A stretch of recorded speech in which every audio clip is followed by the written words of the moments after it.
Assalamu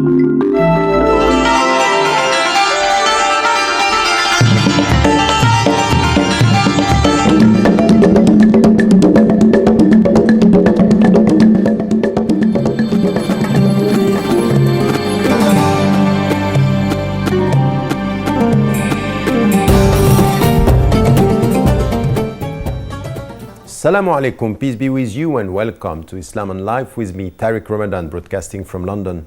In today's show, we ask the question, what are Takfiris doing? Why are they doing it? And how can they be stopped? In the previous episode of Islam and Life, we asked who exactly are the Takfiris and where have they come from? Born from historic political ideologies, they are responsible for some of the worst acts of terrorism in the modern world. The Islamic communities have long denounced their ideologies as falling far outside all recognized schools of thought. But where are they currently operating? And who is supporting them or funding them? Many believe they are supported in one way or another by Saudi Arabia, the Persian Gulf states, Israel, and Western powers. But why would they give such support, particularly when the same ideologies guide the terrorists in their own lands? What common objective do they hope to achieve? In today's Islam and Life, we ask, what are Takfiris doing? Why are they doing it? And how can they be stopped? If we look at the situation in the Muslim majority countries and sometimes even in the West, we can see that there are trends that are positioning themselves. They are not the majority, they are not the mainstream, they are on the margin of what Islam is, whatever the tradition in the Shia, in the Sunni tradition. And we have people within the communities that are taking stands that are rejecting other trends and even putting people outside Islam in a way which is problematic. So the question here is, what are they doing exactly now? What is the state of affairs? And why are they doing this? And how are they working within the communities? And the big question is from within, as the Muslims and the mainstream Muslim trends that are acknowledged as part of the accepted diversity in Islam, how can we stop these trends from trying to achieve their goals and being involved in the community and deciding who is within Islam and who is outside? So to answer all these questions, I'm joined by my guest, Middle East analyst Qasim Al-Hashmi. Thank you so much for being with us today. This is a very important question that we have seen in many countries, especially in the Middle East, but not only, where we have now the Takfiris that are operating in a way which is targeting people and deciding, sometimes in the name of a very narrow and sometimes wrong interpretation of Islam, who is within and who is outside. If you look at the situation now in the Middle East, if you look at the situation in the center, so to speak, of the Muslim majority countries, what is happening now with them exactly? Thank you very much for letting me having the opportunity to discuss such important, dangerous, scary subject, sensitive subjects like that, and it's very important to do. If we, before answering into this question, we better first go into the history as when they have started, when those group has been born and why. And I guess those groups started quite long time ago, about 1,300 years almost now, and they've been used and born by and supported by a dictator politically dictatorship to avoid the Islamic law, the real Islamic law, which make him hide of the being questioned from the religion, from the people. And that's why he was in need, that dictatorship, were in need to organize a group that they support him, fight on his behalf. So just one thing, because this is about history. We have had a program on the history and the very essence of it. Now, what you are saying, which is important, is that it's not new. It's something which has a very long history. True. And it was, in fact, instrumentalized by political forces. True. Just to divide the True. Muslims. So Yep. something that we know is dictators. Right. So if we Now, come to, is it the same now? Would you say it's well, the same? that's exactly. It's an extent to that, to the history, to the past. It's extent to now. Who is using the? Now, who are they? What they are doing? That was your question. Yes. What they are doing? Who are they? Whom they have been supported by? And why they do that? This is such explained to us. It's very easy to recognize that there are a power after those. There are a power whom they are feeding them, supporting them, taking them, accommodating them.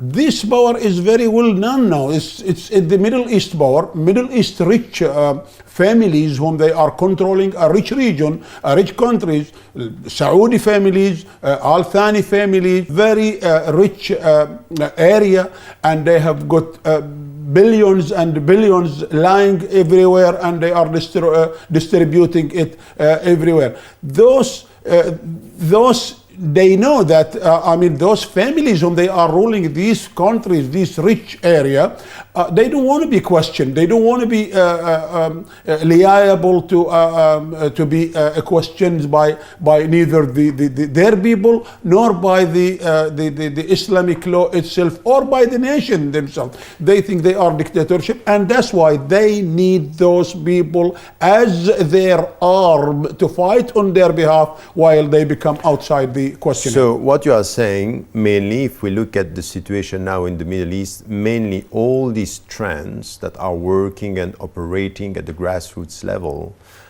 these people are mainly supported by governments, by power that have, in fact, a vested interest Goals. in goals in the region. So do we have trends that are coming from within the society which are not in fact nurtured or supported by governments? Because it's not always clear who is doing what. Well, of course. Because this subject is a quite big subject. It's not just a small.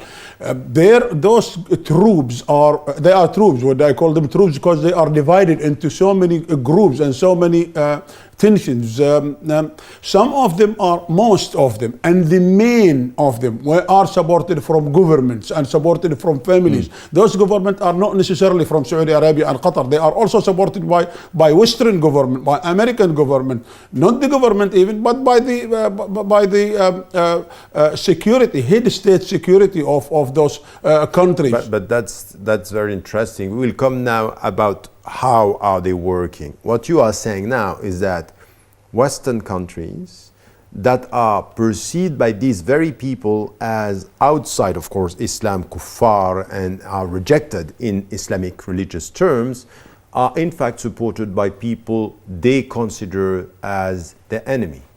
That's exactly what the... So how would you... Why? Right. Those troops serve one goal at the end of the day. They serve one goal. They serve the goal of the dictatorship at the Islamic side, at the Islamic part countries, Arabic part countries, if you say, and they serve at the other side the political goal for the Western countries. Western countries, of course, they make use of them because they put them at the middle of the Islamic society, Arab society, and create the continual unresting situation, which resulted in Arab worlds and Islamic countries are always weak and always in need for the Western countries to protect them and steal I would say it's just straightforward, steal and take their money. The Arab state or Islamic state, they are using them as an arms to get hidden from buying a question, and in the meantime hit their enemies. For you take now the situation. What do you mean by enemies? Okay, to hit now the enemies. exactly. Now take the example. That's what I want to explain. Okay. Now take the example. What's going now at the Middle East now? Qatar, Saudi Arabia, Syria, Lebanon, Iran, all these countries, Libya, Egypt. Exactly, Egypt. See how many revolution go and come. What is the situation is happening in Egypt, and who is getting involved, and who wanted to bring who. This is the enemies that Saudi, for example, family is considering.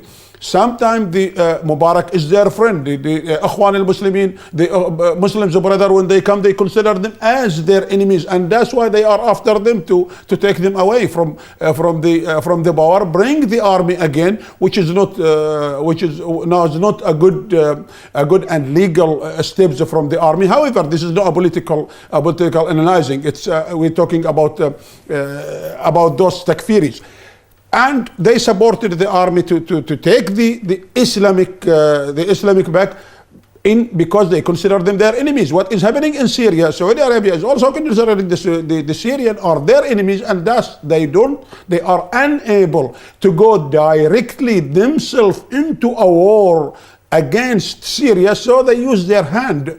They knew that they are incapable of entering into a war, because they have entered in a war before with Houthis in Yemen, and they find themselves they are not capable military to win or to go into a war. That's why they send those particular people. Sometimes they are using. But what is the goal? What is the main goal? Because if I listen to you, it's okay. We got the message that they are instrumentalized, and they are tools and means through which Western governments are using this to divide the Muslims. So what you are saying, mainly there are two sources that are nurturing the whole process, from within and from outside. Right. And it could be an alliance between within and outside. Okay, to do what? To divide the Muslims? Make them weak? To make them weak, but if they make them weak, for example, they are going to be themselves quite weak. What are the main purposes of the whole strategy? They are as they are, and they have been born this way, and they have been established this way. They wanted to remain this way. Saudi Arabia as it is, Kuwait, Qatar, Emirates, Bahrain, and the rest of those rich Emirates to remain as they are. They are weak at the present. They are scared of buying another countries around them are becoming strong. That's why they don't want Egypt to become a strong country. They don't want Iraq to become a strong country. They don't also want the Syria to become a strong country. If any of those countries around them, and that's why they are also fighting Iran, because Iran is also trying to get strong and united, and they don't like it. This does not suit their goals. They wanted all countries around them is very weak, and to ensure that their seats and they are on their chairs for as long as possible. So what you are saying, which I think it's important, there are means to destabilize all these countries and to make them weak. In fact, it's a whole political agenda. So, and then you have the some of these states that are, you named it, because Saudi Arabia, Qatar, Kuwait, and others are supporting, in fact, to protect themselves and to have which, by the way, is something which is not far from the Zionist entity. This is what they need. They need the Middle East to be completely destabilized. Now, that's okay. We can think about this. Okay, this is the big picture. Now, I went and met some of these people, and when you talk to them, they're not involved in politics. They don't talk about politics. They say, no, we don't want to be involved in politics. our issue is a religious issue. True. So if we think about how are we going to challenge this vision, if you come with the big picture, people are going to say, oh, it's again politics, while their issue is religious, is takfiri, mean who is a Muslim and who is not, who is right and who is wrong, who is within and who is outside. So how do you tackle this issue? Shall we look at it from a religious viewpoint or only through the big political picture? I'm sure what you said is very important, and it is the fact also that those groups are divided into groups and groups. Some of them, yes, they never talk politics because they are not involved in politics. All what they know is what they gain of education, and that's why I said this is long history, and it has been supported with hundreds of billions and billions of dollars. Investing in this does not mean investing in politics side of it. It's in, they are invested, their money, this money has been invested in religious centers. Look to the mosque here in United Kingdom where we live here in London, and go to any mosque that those takfiris are running. Right, yeah, exactly, yeah. And see what they talk, what really their heads. I don't mean their followers, the heads. Now, if you come to the heads and you discuss with them as to why they are doing that, why they are burning the world, why they having no subject but Shi'i and Sunni only, why they have got no subject to develop the Islam, why they have no subject to develop women's, why they have no subject to develop children's, why the women are not allowed to open the window, why the woman is not allowed to drive a car, why the woman is not allowed to go discussing her life, why the woman has got no right, and why children has to follow their father like slaves, which is also all things.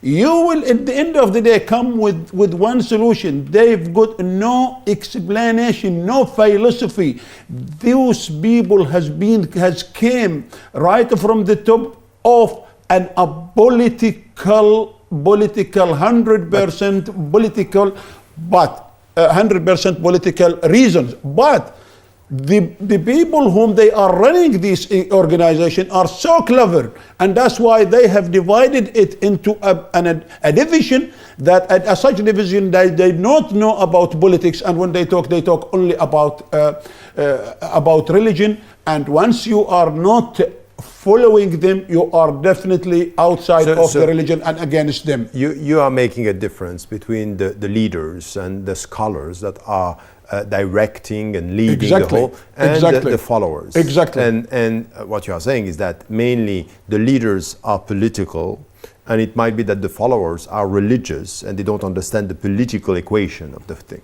Now, our question is, in the Middle East, first, a very simple question. Shall we act? Shall we do something from within?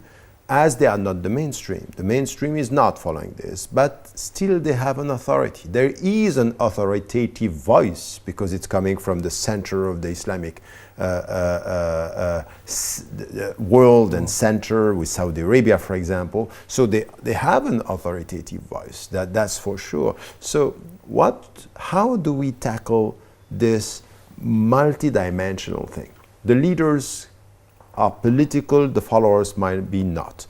They have an authority and still a religious authority, and then this is hiding the political agenda. If now you think that we have to stop, at least to resist these trends, what could be the steps? There are, in my opinion, there are so many steps and ways that we should take to tackle, stop, repair the damage, even what they have made, because they have made big damages.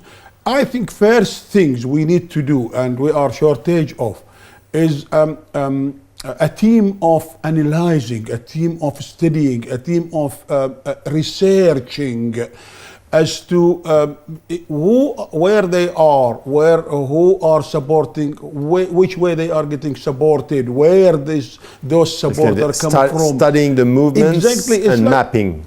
Now, once we do that, we will know exactly where is the, who are they, and then we can treat it, we can deal with it. This is very important, and no one has yet taken the responsibility of such sponsoring like a such team or a such organization to have an academic study with a hard approve and like to enable us, at least to enable the people with attention of this subject, is to give a solution of how to treat it. To study the phenomenon. Now, you are still dealing with women and men on the ground that are following, sometimes very sincere people, very sincere religiously speaking. They don't get the political big picture, but they are very sincere and they say, this is Islamic and this is not. How do you deal with these people? Yes, you are right, and that's why I said they are divided into a lot of divisions. Of course, once the moment that we do like a team, a research team is also a divided team. It's not just a team to have one file, one gate. In that team, they should have like a team to study which financial organization is after them. A team is to study as to what is the fundamentality, what is the understanding of those fundamentals, the followers.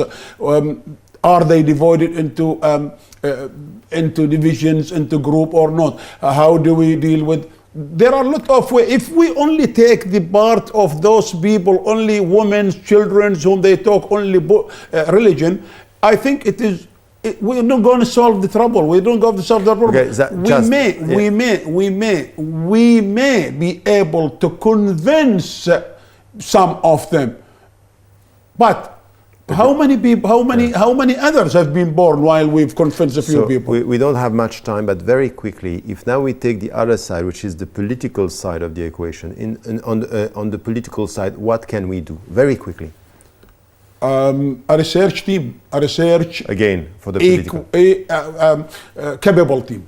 Thank you so much for that. I think that the starting point of the discussion here, it's once we have the historical background, because this is very important to understand that this is not a new phenomenon. It's something which was in the Muslim majority countries, and very often, and this is what you said and stressed on, is these were trends that were instrumentalized by power just to protect their own power or to divide the followers, and this is something which is important. The second part is that we have followers that are very, very sincere, and they are not the same as the leaders that could be politically oriented and having another agenda. And to know this, what you are suggesting, to know how they work, how they operate on the ground, and how we can respond to the threat, because it's a threat from within, knowing that they are not the majority, but people on the margin, is studying the phenomenon to know how to answer. Well, that's all we have time for. Please let us know your thoughts and views on any of the shows you have seen, and here is the way to contact us. We at Islam in Life would like to hear your views about the subjects that we discuss. We would also love to hear your suggestions for our program, so get in touch with us. You can share your thoughts with other Islam in Life fans, engage in debate, and find out how to watch our previous shows. Follow us on Twitter at Islam in Life TV, or join us on Facebook by liking our page, Islam and Life on Press TV.